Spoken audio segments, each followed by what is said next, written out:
Headline: New intelligence points to pro-Ukraine group in Nord Stream attacknet. Source: BBC News. Date: 8 March 2023. Details: New intelligence reviewed by U.S. officials suggests that a pro-Ukraine group likely comprised of Ukrainians or Russians attacked the Nord Stream gas pipelines in September, but there are no firm conclusions, the New York Times reported on Tuesday. There was no evidence that Ukrainian President Volodymyr Zelensky or other Ukrainian government officials were behind the attacks which spewed natural gas into the Baltic Sea, the newspaper reported, citing U.S. officials. Reuters could not independently verify the report. The September 26 explosions on the pipelines connecting Russia and Germany occurred in the exclusive economic zones of Sweden and Denmark. Both countries have concluded the blasts were deliberate, but have not said who might be responsible. The United States and NATO have called the pipeline attacks an act of sabotage, while Moscow has blamed the West. Neither side has provided evidence. Denmark, Germany, and Sweden said last month that their investigations have not yet concluded. The United States and Britain said on Tuesday they were waiting on those findings. We need to let these investigations conclude, and only then should we be looking at what follow-on actions might or may not be appropriate, said White House spokesperson John Kirby. Germany said on Tuesday it had taken note of the New York Times report,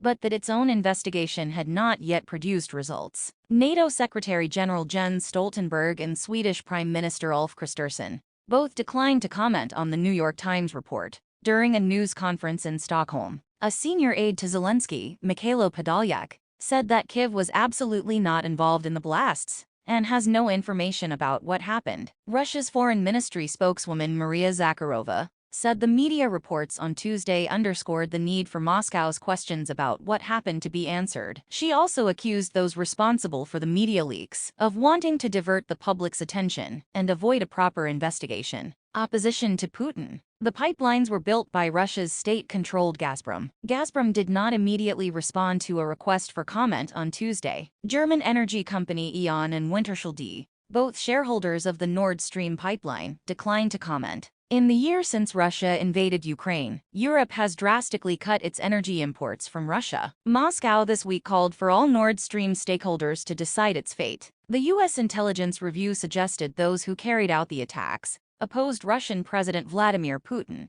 but does not specify the members of the group or who directed or paid for the operation, the New York Times wrote. Officials who have reviewed the intelligence said they believed the saboteurs were most likely Ukrainian or Russian nationals, or some combination of the two. U.S. officials said no American or British nationals were involved, according to the New York Times report. Germany's art broadcaster and Zeit newspaper reported on Tuesday, without citing sources, that German authorities were able to identify the boat used for the sabotage operation. A group of 5 men and 1 woman, using forged passports, rented a yacht from a Poland-based company owned by Ukrainian citizens, the German media outlets reported. The nationality of the perpetrators is unclear, they reported. Investigators found traces of explosives on the yacht, which the group took from Rostock, Germany on September 6, according to Ard and Zeit. They also reported that intelligence indicated that a pro-Ukrainian group could be behind the attack, but German authorities have not yet found any evidence. Reuters could not independently verify the information. Russia last month gave the UN Security Council a draft resolution,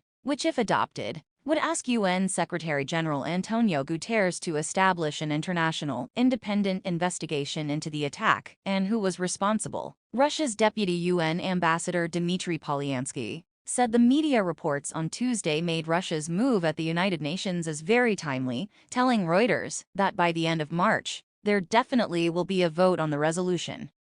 Thanks for watching. Please like, comment, and share. Don't forget subscribe and click the bell button to get update news reminder.